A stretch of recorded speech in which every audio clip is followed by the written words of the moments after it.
Hey everyone, so in this video I'm going to show you a quick and easy way to work with the herringbone pattern in your Measure project. So if any of you have been using Measure for a little while, you're possibly familiar that one way to put a herringbone pattern into a project is to come up to the Room tab and go into the Quick Tile option. So that will still work, but what I'm going to show you today is what I believe to be a quicker and more versatile way to work with the herringbone pattern. So let me show you what I've got here. I'm going to go into my product list.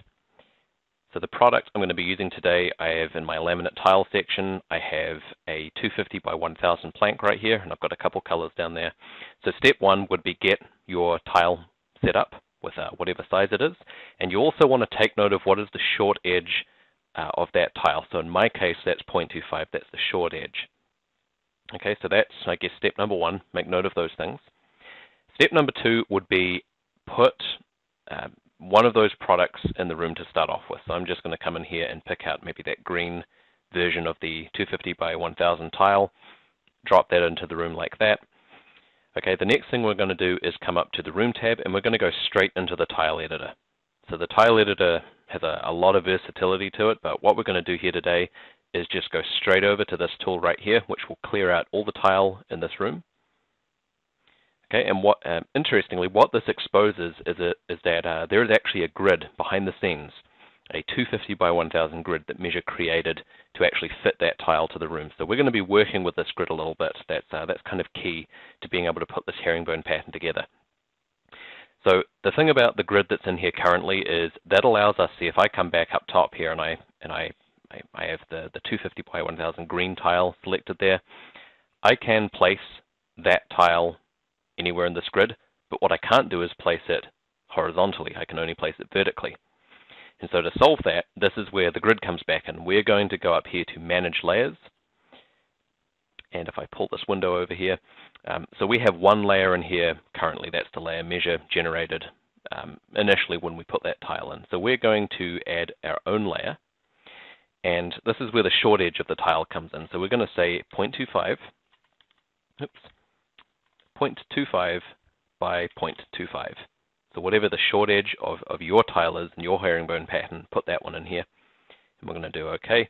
And then we're going to just click up here and delete that other grid. So we'll say yes to that, and then we'll do close. So you can see now we have more of a square grid. It's little 0.25 by 0.25 squares.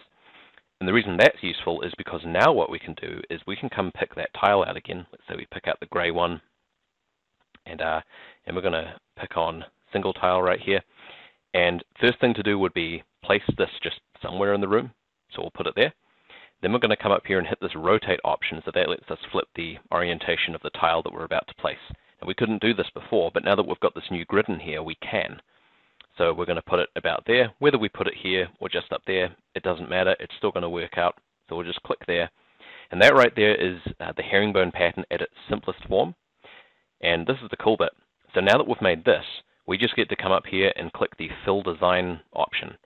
And that's just going to blast that pattern out all the way across the room. So this isn't unique to just herringbone. Any pattern you can think of, if you kind of piece it together here in the tile editor and you hit Fill Design, as long as it is a repeatable pattern, as in it will actually fit together, it will tessellate, then Measure will fill the room up. Now the other reason this is quite versatile is, let's say it's not just a herringbone pattern, let's say that maybe there's some other colors in there. So let me just clear all those tiles out again.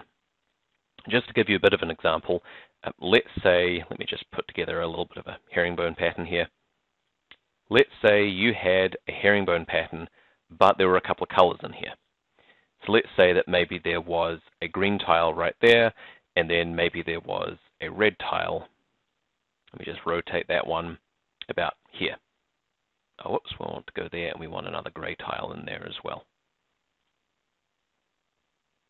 We'll just rotate that and click. Okay, so let's say that this was the simplest repeatable block in a pattern you had where, as you can see, there was maybe some other colors. So it's quite easy to do. You just have to kind of draw it up like this, and then when you hit Fill Design, it's going to blast that pattern out all the way across the room. So you can see that whether you're just creating a basic herringbone pattern where there's no color variation, or maybe there is a little bit of a pattern like this, creating it through the tile editor like this is going to be a lot easier than using the custom patterns or the quick patterns. So anyway, Hopefully you found this useful and informative. And of course, if you have, as always, if you have any questions on anything we've gone over in this video, then please don't hesitate to reach out to us. Thanks.